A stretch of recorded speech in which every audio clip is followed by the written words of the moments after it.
Olá, seja muito bem-vindo a mais uma entrevista especial aqui no canal Empreender. Eu sou Camila Xavier e te convido a ficar comigo agora. Hoje o nosso bate-papo é com Ricardo Maravalhas, ele que é fundador e CEO da DPOnet. Nós vamos conversar hoje sobre vazamentos de dados e suas consequências para a reputação das empresas. Oi, Ricardo, seja muito bem-vindo, que prazer falar com você. Obrigado pelo convite, o prazer é todo meu, estou à disposição de vocês, tentar contribuir nesse tema tão polêmico e que está tão em moda ultimamente, relacionado à proteção da nossa privacidade. É verdade, tema muito importante que a gente vai discutir agora e eu já começo te perguntando, Ricardo, como é que os vazamentos de dados eles podem afetar a reputação de uma empresa? Legal, muito boa pergunta. Obrigado por ela. Eu te devolvo entregando um dado recente que foi publicado por uma agência internacional, no sentido de que 86% das pessoas hoje dão relevância extrema aos seus dados pessoais. Então, num primeiro momento, você já começa a encontrar que o cidadão, seja ele de qualquer nacionalidade, principalmente do Brasil, porque essa pesquisa englobou o Brasil, começa a dar atenção da forma como as empresas tratam os seus dados. Uma grande operadora de cartão de crédito brasileira também fez uma pesquisa a respeito do tema e ela chegou à conclusão de que 72% dos consumidores preferiam consumir, contratar, comprar com empresas que tinham um viés de cuidado no tratamento dos dados pessoais.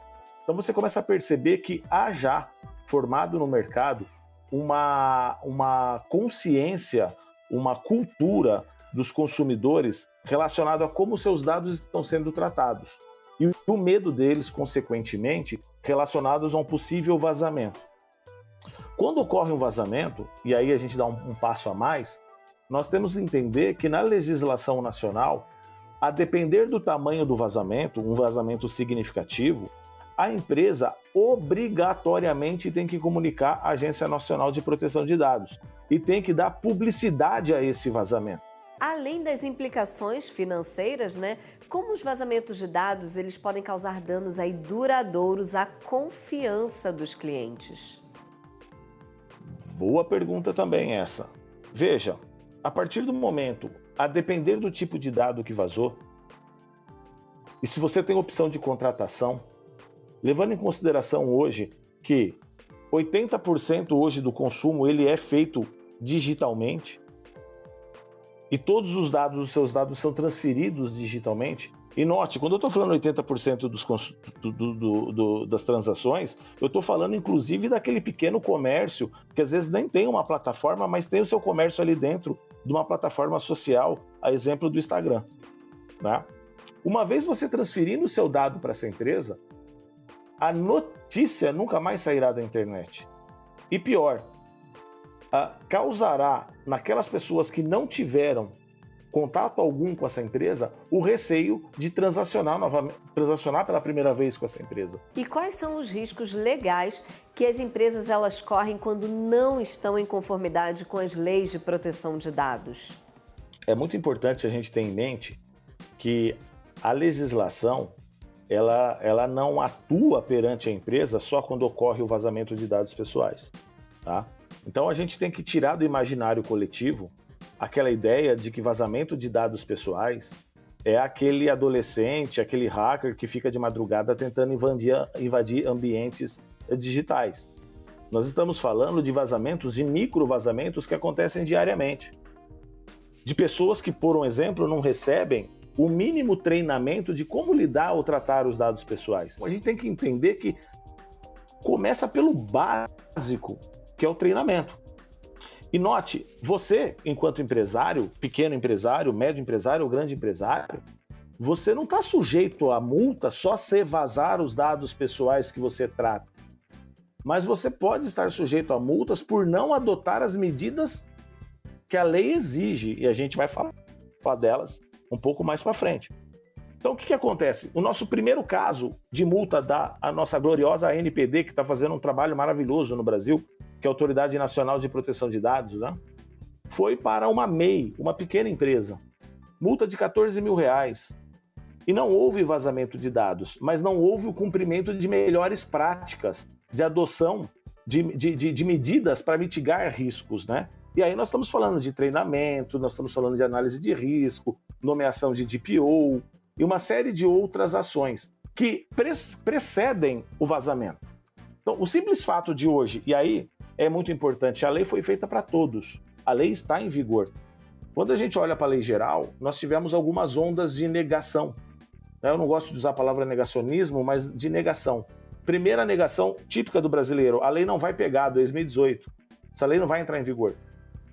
A lei entrou em vigor em setembro de 2021. Depois veio, essa lei não vai pegar. E a lei começou a pegar porque o próprio mercado começou a se regular, grandes empresas exigindo que pequenas empresas estivessem adequadas. Depois veio, eu sou muito pequeno, essa lei nunca vai me pegar. Aí veio a resolução número 2 da NPD, que trata exatamente dos pequenos negócios. Me perdoe. Aí veio a última negação. Não vai me autuar, eu sou muito pequeno, eu estou no interior do Brasil, imagina que vai me autuar. E aí nós temos a primeira autuação significativa da NPD, no sentido de uma autuação de R$14.000 para um pequeno negócio. E não houve vazamento nenhum, né? E detalhe, na nossa experiência no dia a dia, nós já tivemos notificação da NPD, por exemplo, para um pequeno consultório de odontologia. O consultório de odontologia fatura o quê? 30, 50, 60 mil reais por mês. Então sim, todas essas fases passaram, a NPD está fazendo um trabalho maravilhoso, as autuações estão saindo e muitas medidas devem ser tomadas. E nem todas as medidas são complexas ou caras. Olha, interessante, Ricardo. E o valor dessa multa, essas penalidades, podem variar ou tem um valor fixo? Legal, vamos lá. As multas elas podem variar de acordo com o tamanho da empresa e de acordo com o tamanho dos fatos e das consequências dos fatos. Nós estamos falando hoje de multas que podem chegar até R$50 milhões, 2% do faturamento global da empresa anual, até o limite de R$50 milhões. Além dessa multa, que a gente chama de multa simples, nós podemos ter outros tipos de sanção, como, por exemplo, a multa diária, que pode ser aplicada dentro desses mesmos limites que eu passei, como também podem ter as penas de bloqueio no tratamento de dados pessoais, o que é algo muito sério, porque imagina você ter uma base de dados e sua base de dados ser bloqueada pela autoridade nacional, e com isso você não consegue mais manipular sua base de dados. Ou seja, a depender da base de dados, você não consegue emitir uma nota fiscal. Você comprometeu completamente a tua empresa. E também aquilo que nos trouxe até aqui, novamente, tocar nesse assunto, que é a publicização, que é outro grande problema que a gente tem, que é você ser exposto ao público com relação a um evento de uma autuação por uma não conformidade à lei. E de que maneiras, Ricardo, a adoção de tecnologias de segurança cibernética pode aí auxiliar as empresas a se manterem em conformidade com as leis de proteção de dados? Legal. Veja, quando a gente fala de conformidade com a Lei Geral de Proteção de Dados, a gente tem que olhar alguns pilares, tá? Então, a gente tem que olhar um pilar que é o pilar jurídico, nós temos que olhar o pilar de segurança da informação, cyber, nós temos que olhar para o pilar de governança e nós temos que olhar para o pilar de cultura. Quando a gente fala de cultura, a gente está falando basicamente de treinamento, algo fácil, barato e acessível de se fazer. Veja, e aí entra o primeiro ponto da tecnologia. Existem inúmeras plataformas de adequação à Lei Geral de Proteção de Dados ou inúmeros cursos e inúmeros treinamentos aos colaboradores para que eles venham adquirir a cultura da proteção e a privacidade de dados.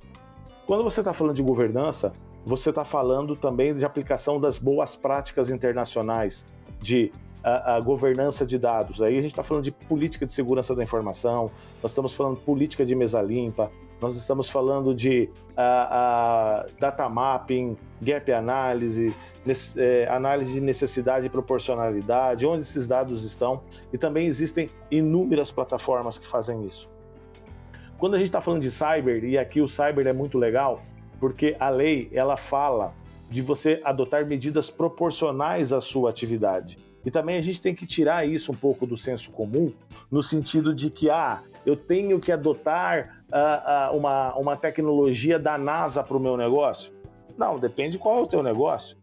O negócio trata dados sensíveis, não trata dados sensíveis, trata dados em larga escala, não trata dados em larga escala. E ali, a partir disso, você vai ter um leque de várias ferramentas de tecnologia de cibersegurança para você colocar dentro da sua empresa, para que com isso você comece a mitigar os riscos de vazamento. E aqui também uma coisa legal. A lei não foi feita para evitar que os dados vazem. Como eu disse agora há pouco, é certeza que nossos dados vão vazar. A lei veio a estabelecer diretrizes para mitigar os riscos de vazamento, porque eles podem acontecer. E se acontecer, mitigar as consequências. Quando a gente fala de tecnologias para cyber, nós estamos falando, por um exemplo, do básico, que poucos fazem, eu tenho todos os meus softwares licenciados, começa por aí. Eu tenho antivírus, eu tenho firewall, eu estou falando básico ainda, eu não entrei ainda num DLP, eu não entrei ainda no sistema de monitoramento SOC, NOC, e por aí vai. A ferramentaria no cyber é muito grande. Quando a gente entra na parte jurídica, a gente está falando basicamente de revisão das cláusulas dos contratos que a organização tem, desde dos contratos que ela tem com seus próprios funcionários, desde os contratos que ela tem com seus fornecedores e aos contratos que ela tem com os seus clientes.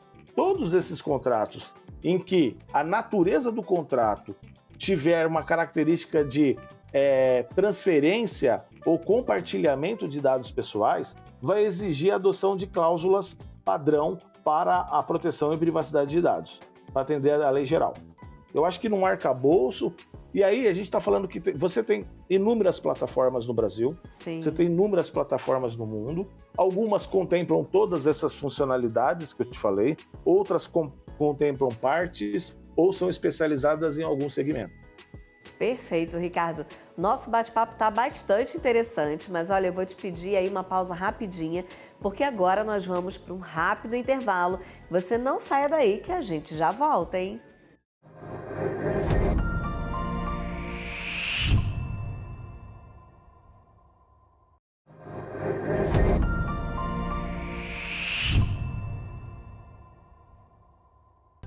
Estamos de volta com a nossa entrevista especial, hoje conversando com Ricardo Maravalhas, fundador e CEO da DPOnet. Nós estamos falando sobre o vazamento de dados e as suas consequências, para a reputação aí das empresas. Ricardo, voltando aqui ao nosso bate-papo, a gente estava falando sobre as complicações legais que isso pode, acontecer para as empresas. E aí eu te pergunto, além das implicações legais, como que a exposição pública de um vazamento de dados ela pode impactar a imagem de uma empresa? Basicamente, pode decretar a ruína da empresa a depender do tipo de negócio dela. Tá? Então, é simples assim. Você não compartilharia seus dados sensíveis, dados de saúde, numa clínica em que você soubesse que ela foi autuada, por exemplo, por não adotar nenhum tipo de prática para cuidar dos seus dados pessoais. Isso pode decretar a ruína de uma empresa. A realidade é essa. Para vocês terem uma ideia, muitas empresas, quando entrou em vigor a lei europeia, que é a antecessora nossa, a nossa foi baseada nela, muitas empresas na Europa simplesmente resolveram deixar de existir. Elas viram que o negócio delas, de forma alguma, conseguiria se adequar à lei deles. Não, fecharam. E fecharam do dia para a noite várias empresas, porque o negócio não se enquadrava mais a você ter um tratamento de dados pessoais responsável. Esse é o termo. Sim. Eu acho que é o termo mais adequado. E quais os setores específicos de uma empresa que podem ser mais impactados em termos de reputação após um vazamento de dados? Muito legal. Vai depender muito do business da empresa, do core business da empresa. Então, quando você pega, por exemplo, uma clínica médica, você está falando da parte operacional da clínica médica, onde você está transacionando ou tratando dados de saúde, ou seja, ali numa consulta, ou no envio de uma guia, ou no envio de um exame. ou na troca de informações com o hospital. Ou seja, a operação dela é o lugar de maior risco para ela. Ao passo que quando você pega essa mesma clínica médica e olha o setor financeiro, a depender do que consta no setor financeiro, o risco é muito menor. A não ser que vaze, por exemplo, e já aconteceu na prática, por um exemplo que o cliente X contratou uma prótese qualquer, tá? E aí você ali está tendo uma exposição da pessoa, né? Então, mas o setor financeiro ele tem um impacto menor. Quando você vai para o RH, o impacto menor ainda. Por quê? Você pega uma clínica, tem o quê? 10 a 20 funcionários, então perto de você estar atendendo 2.000 pacientes, então o grau é menor. Agora vamos inverter esse jogo. Vamos pegar uma empresa, hipoteticamente uma indústria, em que ela não coleta dados de titulares de dados, tá? Uma indústria, e ela tenha mais de 5.000 colaboradores, e é uma indústria pesada em que os exames de saúde são rotineiros em razão do grau de exposição dela. Obviamente que o RH vai ser o setor mais crítico dela, porque é onde vai estar concentrado o maior grau de risco de exposição, tá? Então a gente sempre tem que olhar no core business da empresa, e aí vai variar muito. E a gente sempre vai olhar para qual é o maior risco de exposição, que tipo de dado está sendo exposto e qual é o volume desse dado. Então você tem que fazer essa ponderação. Sim. E o que a empresa deve fazer imediatamente após descobrir aí um vazamento de dados para minimizar, né, os danos à sua reputação? Legal. Primeira coisa, contratar um profissional, uma empresa ou um software para verificar a primeira coisa. Tem que ser verificado. Realmente houve vazamento? Segunda coisa, aonde ocorreu o vazamento? Terceira coisa, qual é o grau de exposição desse vazamento? Quantidade de dados vazados e o tipo de dados vazados. Por que você tem que responder essas 4 questões? Porque a depender do vazamento, da quantidade e do tipo de dado, você tem que comunicar à autoridade nacional. A depender do vazamento, você não tem que comunicar à autoridade nacional. Bom, vamos dar um exemplo, como eu disse para vocês, que todo acontece um pequeno vazamento de dados dentro de uma empresa, como por um exemplo, um contrato dela foi encontrado na rua 5 anos depois, foi jogar fora, não fez a desfragmentação do documento papel físico, jogaram na rua no lixo e tem lá a exposição de um contrato qualquer.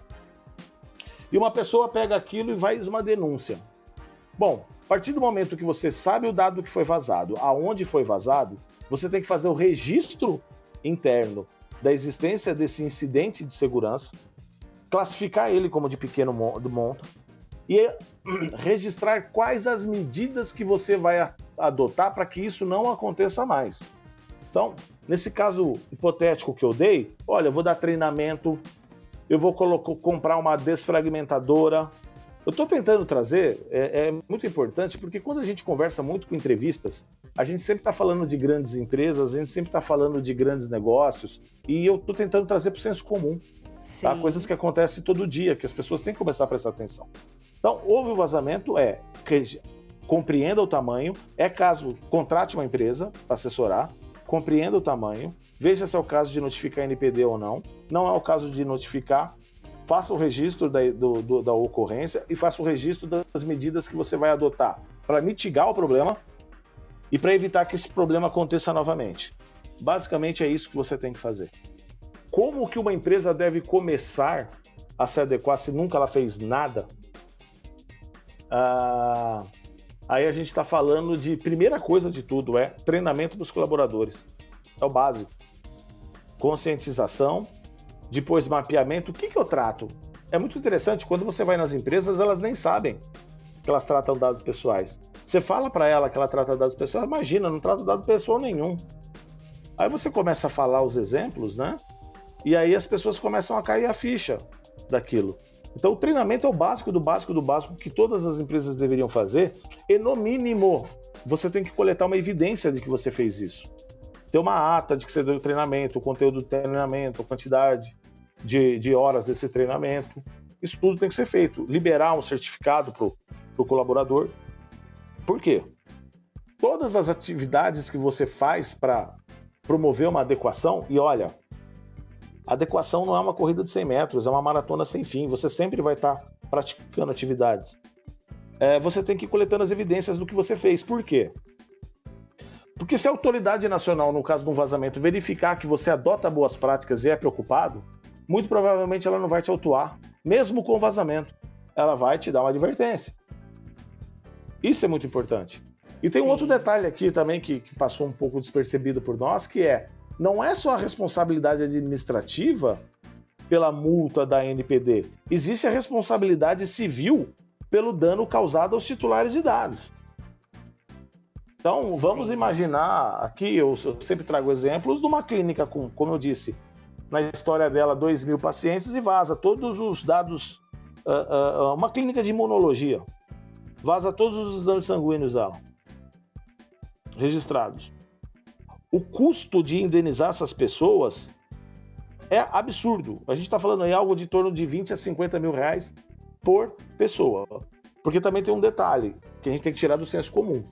O simples vazamento não dá o direito de indenização ao titular de dados. Mas se o vazamento causa uma lesão à imagem, à honra ou ao patrimônio da pessoa, aí esse vazamento é indenizável à pessoa.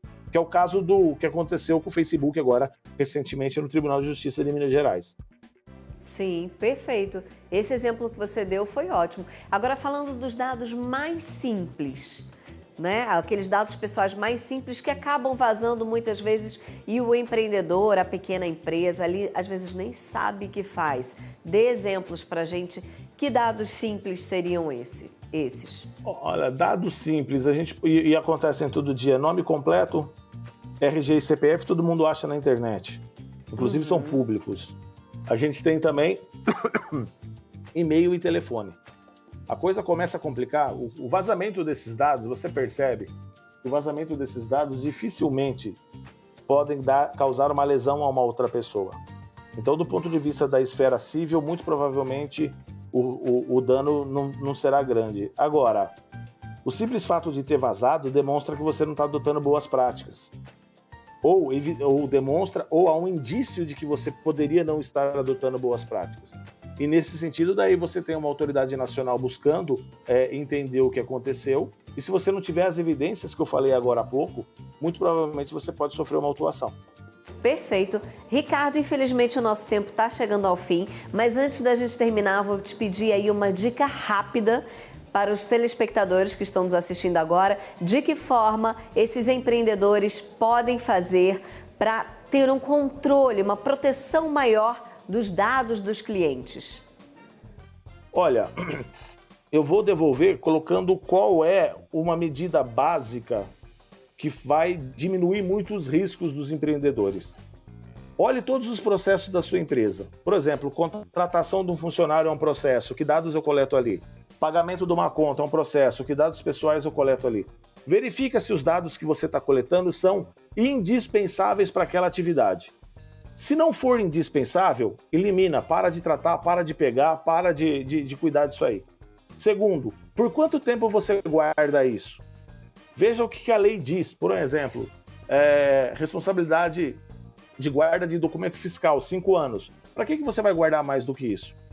Os dados de uma pessoa. E quando você quiser guardar por mais tempo, por uma questão de publicidade, guarde apenas o nome, o e-mail dele e um telefone. Então, para que guardar CPF, data de nascimento? Tudo isso tem que ser muito olhado. Por quê? E por que eu estou dando essa dica básica? Porque se acontecer alguma coisa dentro da tua empresa, e se acontecer um vazamento, pelo menos que vaze o mínimo necessário.